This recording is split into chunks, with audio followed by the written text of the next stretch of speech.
नमस्कार साथियों, success centre Sikar पर आप लोगों का हार्दिक स्वागत है। यदि आप लोग रेलवे में लोको पायलट और टेक्नीशियन बनना चाहते हो तो इस वीडियो में आप लोगों को संबंधित कंप्लीट जानकारी मिलेगी शुरू से लेकर एंड तक की कि क्या प्रोसेस होती है रेलवे में लोको पायलट और टेक्नीशियन बनने की। तो आइए साथियों अपन लोग चर्चा करते हैं। तो सबसे पहले आप लोगों ने देखा होगा थंबनेल में एक सुनहरी सी आप लोगों की रेलवे दिखाई दे रही है और जिन आईटी विद्यार्थियों का सपना है वो जरूर थोड़ा सा ध्यान देना। तो सबसे पहले दोस्तों अपन लोग चर्चा करते हैं कि कौन स्टूडेंट आप लोगों के रेलवे टेक्नीशियन और आप लोगों के रेलवे में आपका असिस्टेंट लोको पायलट आप लोगों के बन सकते हैं। असिस्टेंट लोको पायलट के बाद में 2 साल के बाद में आपको लोको पायलट कहा जाता है या फिर ये बात आपकी डिपार्टमेंट तय करता है।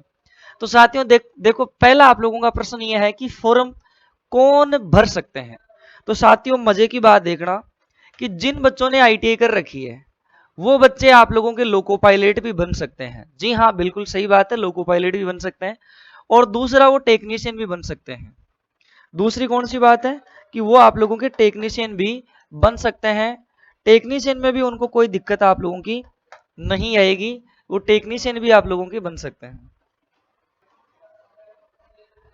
तो आईटीआई वाले जो स्टूडेंट है वो आपका असिस्टेंट लोको पायलट भी बन सकता है और टेक्नीशियन भी बन सकता है। लेकिन मेन जो आप लोगों की प्रमुख बात क्या होती है कि जो ये आप लोगों की टेक्नीशियन वाली जो पोस्ट होती है इसमें केवल और केवल आप लोगों का आईटीआई का स्टूडेंट ही इलिजिबल होता है। यानी कि अगर अपन लोग पिछली भर्ती की बात करते हैं तो उसमें डिप्लोमा और बीटेक वाला स्टूडेंट टेक्नीशियन वाले पद में फॉर्म नहीं लगा सकता है।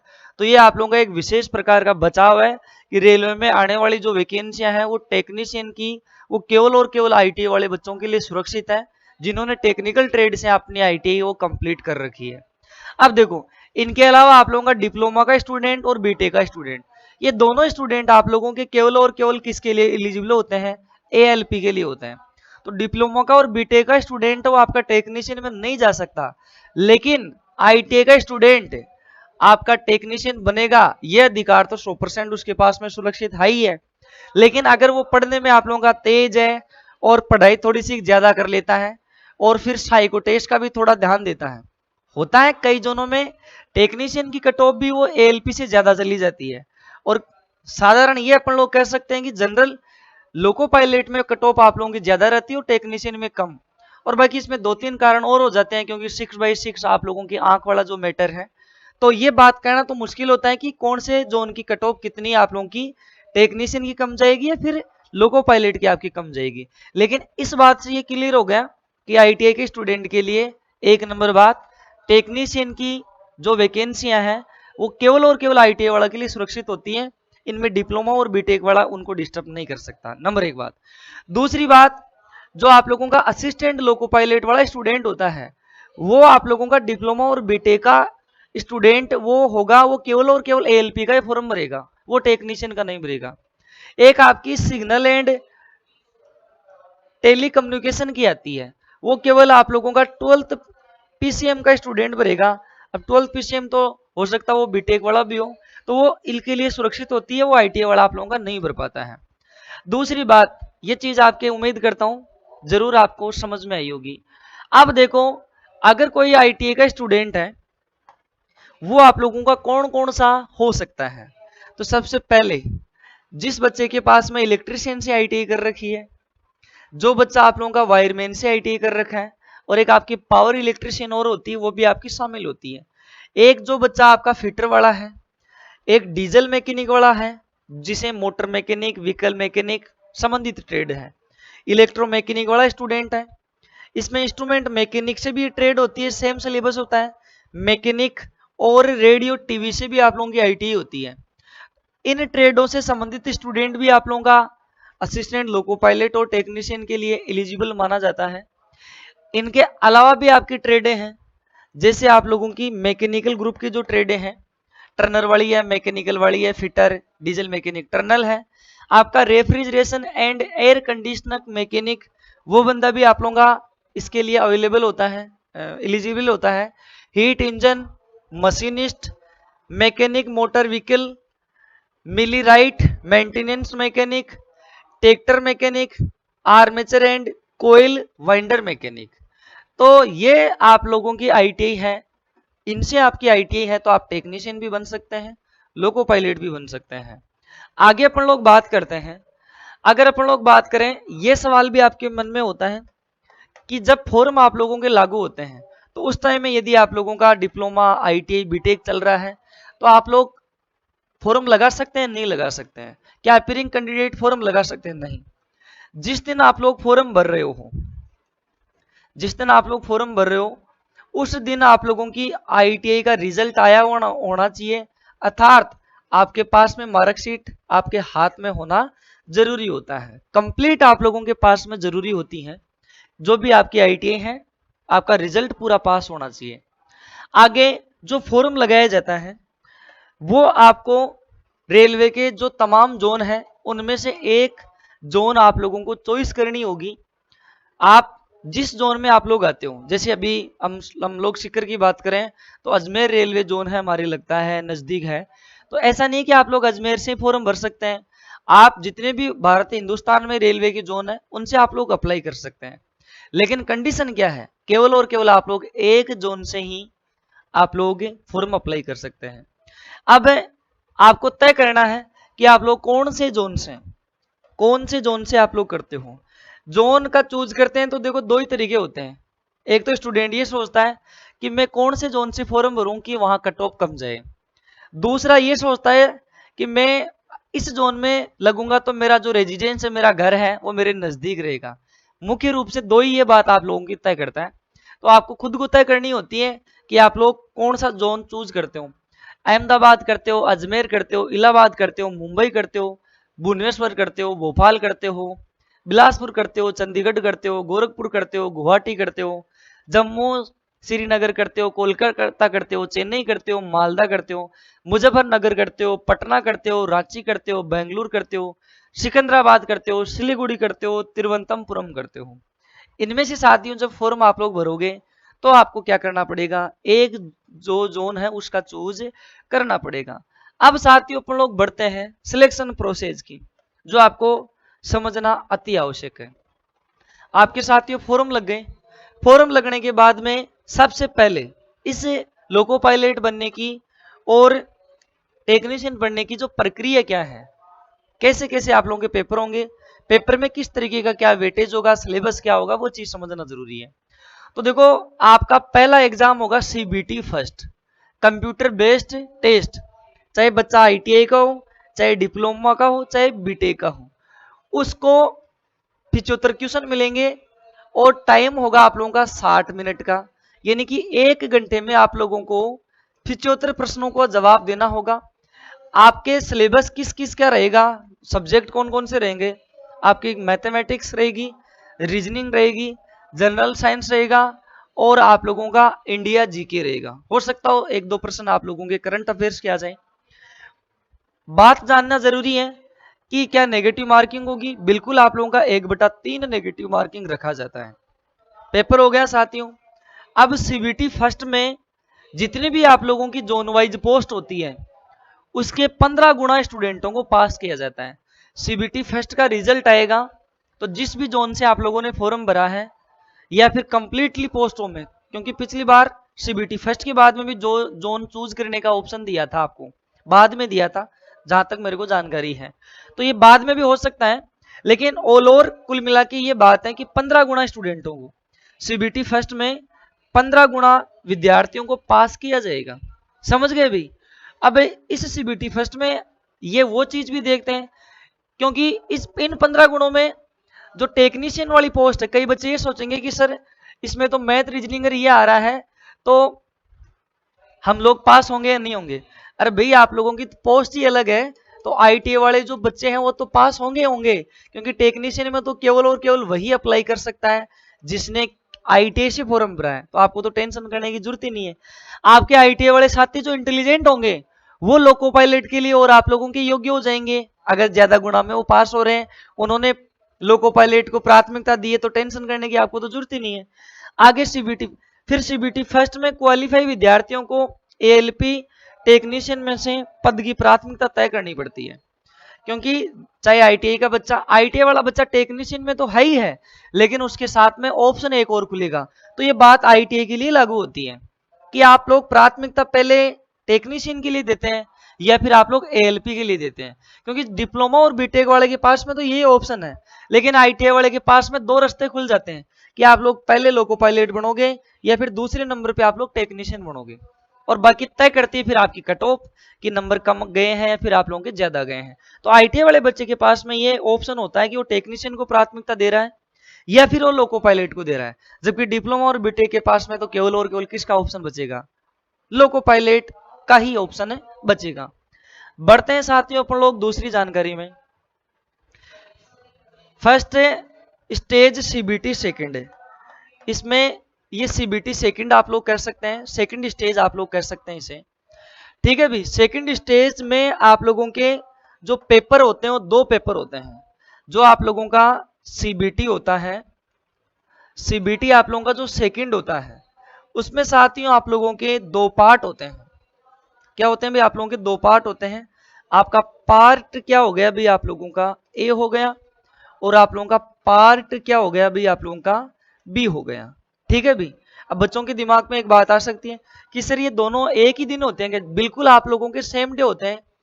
पार्ट ए और पार्ट बी एक ही दिन में आप लोगों की एग्जाम होगी, और वो भी आप लोगों की ऑनलाइन होगी। दोनों पार्टों के लिए आप लोगों का क्या होगा, 2.5 घंटे का समय होता है। कितने का भी आपका 2.5 घंटे का समय होता है, लेकिन आप लोग 2.5 घंटे को आपके अनुसार इस्तेमाल नहीं कर सकते, क्योंकि कई बच्चे क्या करते हैं कि जो टेक्निकल में इंटेलिजेंट होते हैं वो टेक्निकल वाला पोर्शन ऐसे चुटकियों में हल कर लेते हैं, और जो नॉन टेक में इंटेलिजेंट होते हैं वो पहले क्लियर कर लेते हैं। लेकिन नहीं, जैसे बैंकिंग में होता है ना कि ये पार्ट होने के बाद में ये खुल जाएगा, तो यहां भी ऐसा ही होगा। पहले आपके पास में पार्ट ए ही खुलेगा, उसके बाद में आपका बी खुलेगा, ये ध्यान देना आप लोग। आगे इसमें समझना पार्ट ए क्या होता है और पार्ट बी क्या होता है। तो देखना आप लोग, जो आप लोगों का पार्ट ए होता है उसमें ये पहले खुलेगा आप लोगों के कंप्यूटर में, वही एडमिट कार्ड होगा, वही सारी बात होगी। पार्ट ए में आप लोगों के अब की बार क्वेश्चन कितने हो गए, 100, और जो 2.5 घंटे का समय था 90 मिनट, यानी कि आप लोगों का 1.5 घंटे, या फिर कह दीजिए आप लोग 1.5 घंटे कह दीजिए, 90 मिनट आप लोग कह दीजिए, तो उसमें आपको 100% मिलेंगे। इसमें भी आप लोगों की 1/3 नेगेटिव मार्किंग होगी, आपकी मैथ होगी, रीजनिंग होगी, आपका जीके होगा। साइंस में बेसिक साइंस हो जाती है, और आप लोगों की इंजीनियरिंग ड्राइंग हो जाती है। और ये आपकी जो मटेरियल साइंस होती है, थोड़े से कुछ टॉपिक आप लोगों के चेंज हो जाते हैं, बॉटनी, जूलॉजी, केमिस्ट्री, फिजिक्स से 10-20% आप लोगों के एक्स्ट्रा मैटर हो जाता है। एक इंजीनियरिंग ये ड्राइंग की बात कर रहा है, इंजीनियरिंग ड्राइंग की पिछली बार दिया था, 2-3 प्रश्न आप लोगों के पूछे गए थे, बाकी जीके सिलेबस आपका सेम सा किए, तो ये पार्ट एक ही बात होगी। लेकिन बहुत से बच्चे लगातार चाहे एसएससी के हो, रेलवे के हो, और नॉन टेक एग्जाम के हो, सिलेक्शन का जो दरवाजा खुलता है, सिलेक्शन का जो दरवाजा खुलता है वो आप लोगों का पार्ट बी से। चाहे इस पार्ट में आप लोग कितने इंटेलिजेंट हो, लेकिन पार्ट बी में आप लोगों को, पार्ट बी आपके संबंधित ट्रेड से प्रश्न पूछे जाएंगे, और 35% आप लोगों के क्वालिफाई हैं, और वो भी आप लोगों का 1/3 नेगेटिव मार्किंग काट के। इसमें नंबर ऑफ क्वेश्चन कितने आते हैं, 75 क्वेश्चन आते हैं। पार्ट बी केवल क्वालिफाई करना है, मतलब मेरिट पार्ट बी की बनना जरूरी नहीं है, लेकिन 35% नंबर लाना आप लोगों के लिए क्या है, अति आवश्यक है। क्या भी आपका अति आवश्यक है, क्योंकि इनसे जब क्वालिफाई करते हैं पहले में कई बच्चे, उसके बाद में पढ़ना प्रारंभ करते हैं, तो कई लोगों के लिए आपकी नई चीज होती है, ठीक है भी। और डिप्लोमा और डिग्री वाले विद्यार्थियों को पार्ट बी में आईटीआई से संबंधित ट्रेड का चयन करना होता है। जो बच्चे डिप्लोमा और बीटेक से सीबीटी फर्स्ट क्लियर करने के बाद में सीबीटी 2 क्लियर करते हैं, तो डिप्लोमा और बीटेक वाले स्टूडेंट, जैसे डिप्लोमा और बीटेक वाले कौन कौन अलाउ होते हैं, जिन्होंने इलेक्ट्रिकल से इंजीनियरिंग की है, इलेक्ट्रॉनिक से इंजीनियरिंग की है, मैकेनिकल से इंजीनियरिंग की है, ऑटोमोबाइल से इंजीनियरिंग की है, वो ही आप लोगों के इसमें योग्य होते हैं। कंप्यूटर साइंस वाले, आप लोगों के मैं कहूँ सिविल वाले, उनको एरोनॉटिकल है, वो जो भी P&I है, वो ये ट्रेड नहीं होती है। जो आप लोगों की, जिन्हें अपन लोग टेक्निकल ट्रेड कहते हैं, कोर ट्रेड कहते हैं, वही आपकी शामिल होती है। समझ गए भाई? तो कुल मिलाकर इस बात से क्लियर होता है कि जो आप लोगों के मेरिट का डिसीजन होता है, जो आपका मेरिट का डिसीजन होता है, वह आप लोगों का यहीं से होता है। अब मैं बात कर देता हूं, जो बच्चे केवल और केवल टेक्नीशियन बनना चाहते हैं वो पार्ट बी में 35% नंबर लाएं, और इस पार्ट ए से क्या बन जाती है भाई, आपकी मेरिट बन जाती है। ठीक है भाई? तो जो बच्चा आईटीआई का स्टूडेंट है, अगर वो आप लोगों का टेक्नीशियन के लिए तैयारी कर रहा है, पढ़ रहा है, बनने का सपना है, तो पार्ट ए में जितने ज्यादा नंबर आएंगे उसी के आधार पर आप लोगों के मेरिट का निर्धारण हो जाएगा कि आप लोग लोको पायलट की सेकंड स्टेज में जाओगे, थर्ड स्टेज में जाओगे या नहीं जाओगे साइको टेस्ट के लिए। तो जो टेक्नीशियन वाला जो विद्यार्थी है उसका यही काम खत्म हो जाता है, पार्ट ए में ज्यादा से ज्यादा नंबर बनाए और पार्ट बी में 35% संबंधित ट्रेड के प्रश्नों का जवाब दे, फिटर का, आरएसी का, इलेक्ट्रिशियन का, वायरमैन का, डीजल मैकेनिक का, व्हीकल मैकेनिक का, टर्नर, वेल्डर, मशीनिस्ट, आर्मेचर कोयल वाइंडिंग, रेफ्रिजरेटर, एयर कंडीशनिंग। ठीक है भाई? तो वो बच्चा मेरिट का तय यही हो जाता है। लेकिन डिप्लोमा और डिग्री वालों की बात आपके बीच में छूट गई थी। अगर आप लोगों ने इस ग्रुप में से कर रखी है, अगर आपने इंजीनियरिंग इलेक्ट्रिकल इंजीनियरिंग से कर रखी है, ठीक है भाई, इलेक्ट्रिकल इंजीनियरिंग से आप लोगों ने कर रखी है, ठीक है भाई, और various stream of electrical engineering जैसे, ठीक है भाई, तो आप लोग जो 35% है वो किन के ले सकते हैं? आप आईटी इलेक्ट्रिशियन का भी ले सकते हैं। ये सीबीटी फर्स्ट पास कर लोगे, और सीबीटी 2 की जानकारी जब आपको बोर्ड मांगेगा तो देनी होगी। इंस्ट्रूमेंट मैकेनिक भी आप लोग ले सकते हैं, वायरमैन भी ले सकते हैं, वाइंडर आर्मेचर भी ले सकते हैं, रेफ्रिजरेटर एयर एंड कंडीशनर भी ले सकते हैं। यानी कि जो बच्चा इलेक्ट्रिकल डिग्री का और डिप्लोमा का है, बीटेक और पॉलिटेक्निक का है, वो 35% इलेक्ट्रिकल वाले को इन ट्रेडों में से क्या करने हैं, चूज करने हैं। नेक्स्ट, जो बच्चा आप लोगों का किसका है, electronics engineering communication combination various stream, यानी कि इलेक्ट्रॉनिक्स से संबंधित ट्रेडें हैं, जैसे ईसी है वो भी अप्लाई कर सकता है, तो वो इलेक्ट्रोमैकेनिक का लेगा 35%, और मैकेनिक रेडियो एंड टीवी के लेगा। जो सीबीटी सेकंड का पार्ट बी होगा उसमें 35% जो क्वालिफाई है। जो विद्यार्थी मैकेनिकल डिप्लोमा और बीटेक का है और इससे संबंधित ट्रेड का है, वो फिटर मैकेनिक मोटर में, tractor mechanic, mechanic diesel, turner machinist, refrigerator and air conditioning mechanic, heat engine, millwright maintenance mechanic, इनसे वो क्या करेगा, 35 प्रश्नों का मैटर है, चूज करेगा उसके लिए। जिन बच्चों ने ऑटोमोबाइल ले रखा है, ऑटोमोबाइल से डिप्लोमा बीटेक कर रखा है, वो आपका mechanic motor, tractor mechanic, mechanical diesel, heat engine, R and AC का ले सकता है। लेकिन मैंने शुरू में बताया था कि सिग्नल एंड टेलीकम्युनिकेशन की आती है। जो बच्चे फिजिक्स और मैथ वाले होते हैं, 12वीं पास वाले होते हैं, 10th वाले, उनको भी 35% के लिए क्या पढ़ना जरूरी होता है, आपका इलेक्ट्रिशियन पढ़ना जरूरी होता है। इलेक्ट्रोमैकेनिक और वायरमैन में से जो सिग्नल एंड टेलीकम्युनिकेशन के लिए डलता है, तो उनको भी 35% इनसे क्वालिफाई करना होता है। पार्ट बी में आपके टोटल 75% है, नेगेटिव मार्किंग 1/3 है, काट के 35% आप लोगों को क्वालिफाई करना होगा। डिप्लोमा बीटेक वाले विद्यार्थी संबंधित स्ट्रीम के हैं, तो संबंधित आपको एक ग्रुप चूज करना है, जैसे एक ग्रुप आपको दिया हुआ है। ठीक है भाई? अब देखो, जिन बच्चों ने लोको पायलट को प्राथमिकता दी थी, तो सीबीटी 2 में लोको पायलट में जितनी पोस्ट होती है वो साइको के लिए वो बच्चे क्वालिफाई हो जाते हैं। यहाँ आईटीआई वाला भी आएगा, बीटेक वाला भी आएगा, डिप्लोमा वाला भी आएगा, जिसने प्राथमिकता दी है। तो सीबीटी 2 में सीबीटी जो आप लोगों का सेकंड था, वो जो बच्चे जिन्होंने लोको पायलट को वरीयता दी है, वो आप लोगों के कितने गुना स्टूडेंट होंगे, 8 गुना। किसके रिजल्ट पर, पार्ट ए पर जो प्रश्नों का था। केवल एएलपी पद का ही चयन करने वाले, यानी कि जो लोको पायलट कर रहे हैं, टेक्नीशियन वालों का साइको टेस्ट नहीं होता है।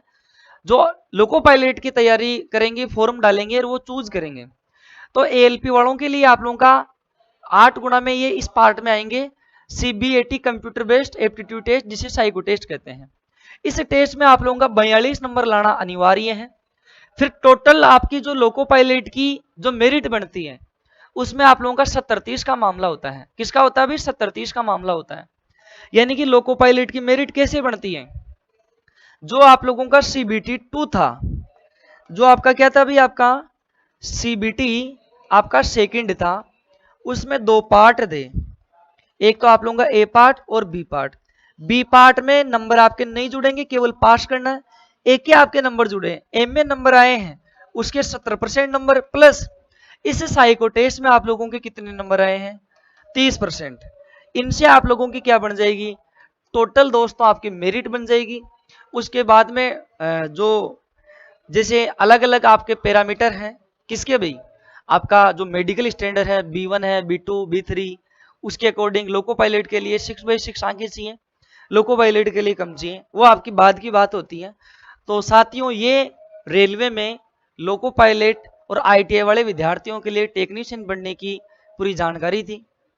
ये जो जानकारी दी है मैंने तथ्यात्मक जानकारी दी है, लेकिन हो सकता हो प्लस माइनस 1% मेरे से कोई त्रुटि रह गई हो, लेकिन मैंने पूरी कोशिश की है कि परफेक्ट आप लोगों को एक छोटे वीडियो में आपको जानकारी दी जाए। अगर आप लोगों को फिर भी कोई संशय होता है तो आप लोग जरूर कमेंट करें और इस वीडियो को आप लोग आपके संबंधित दोस्तों के साथ में जरूर आप लोग लाइक करेंगे और उनसे आप लोग शेयर करवाएंगे, चैनल को सब्सक्राइब भी करवाएंगे। सक्सेस सेंटर सीकर पिछले 7 साल से ITI वाले विद्यार्थियों के लिए लगातार ईमानदारी से प्रयासरत है सरकारी सेवाओं में उनका चयन करवाने के लिए। 2018 लोको पायलट टेक्नीशियन में भी रिकॉर्ड तोड़ सिलेक्शन देने का हमारा रिकॉर्ड है। अब मैं आपको आपसे एक ही बात करना चाहूंगा, अगर इससे संबंधित आप लोगों को कोई भी क्वेश्चन होता है और अतिरिक्त जानकारी के लिए तो सबसे पहला तो एक ही प्रश्न होता है कि सर वैकेंसी कब आएगी। तो प्रधानमंत्री मोदी जी ने एक वो ट्वीट किया था, उसके अकॉर्डिंग SSC ने अपना कैलेंडर झाड़ दिया। आने वाले दिनों में रेलवे टेक्नीशियन और लोको पायलट और संबंधित और जो अन्य भर्तियां हैं जैसे सीनियर सेक्शन इंजीनियर है, रेलवे जैन है, इनके अलावा तमाम छोटी मोटी और भर्तियां होंगी, लेकिन एक लोको पायलट और रेलवे टेक्नीशियन की बहुत बड़ी भर्ती होती है। जिन्होंने ITI कर रखी है उनके लिए तो सुनहरा अवसर होता है, क्योंकि अपने हिंदुस्तान में एक यही भर्ती होती है अधिक संख्या में जो उसमें केवल और केवल रेलवे में ITI वाले विद्यार्थी ही टेक्नीशियन फॉर्म भरते हैं। बाकी पहले 2015-14 की में क्या हुआ था कि टेक्नीशियन में क्या होता था PCM वाला स्टूडेंट आता था। तो ITI वाले विद्यार्थियों के लिए रेलवे ने फायदा किया था कि टेक्नीशियन वालों के लिए भी SNT से अलग वैकेंसी निकाल दी। तो जो आपकी वैकेंसी होती है टेक्नीशियन की वो केवल और केवल ITI वाले विद्यार्थियों के लिए सुरक्षित होती है। आपका कंपटीशन ITI के माध्यम से होता है। तो वैकेंसी आप लोगों की आने वाले समय में जल्द आप लोगों को पता चल जाएगा, ज्यादा इंतजार आपको नहीं करना पड़ेगा।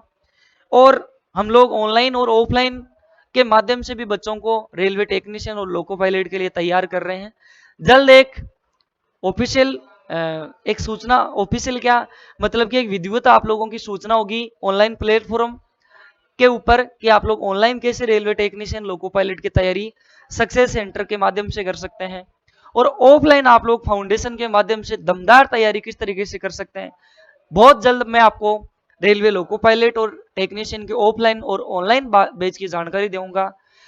और यह भी मैं आपको विश्वास दिलाता हूं चाहे कोई सी भी ट्रेड का विद्यार्थी हो, जो 35% आप लोगों का क्वालिफाई नंबर है पूरे कंप्लीटली आप लोगों का कोर्स वो मिलेगा।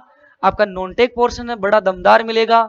सारी की सारी जितनी रूपरेखा एक आवश्यक होती है रेलवे टेक्नीशियन और लोको पायलट के लिए सक्सेस सेंटर सीकर आप लोगों को उपलब्ध करवाएगा। आप सभी विद्यार्थियों को बहुत बहुत धन्यवाद। मस्त रहें, पढ़ते रहें, स्वस्थ रहें, आपके कैरियर का विशेष ख्याल रखें, टेंशन मुक्त रहें, सिर्फ और सिर्फ पढ़ाई करते रहें। सही क्या है गलत क्या है इधर उधर की बातों पर आप लोग ध्यान ना दें। एक पढ़ाई करके ही आप लोग अपने परिवार को समस्या से निकाल सकते हैं और आप अपना भविष्य है वो तय कर सकते हैं।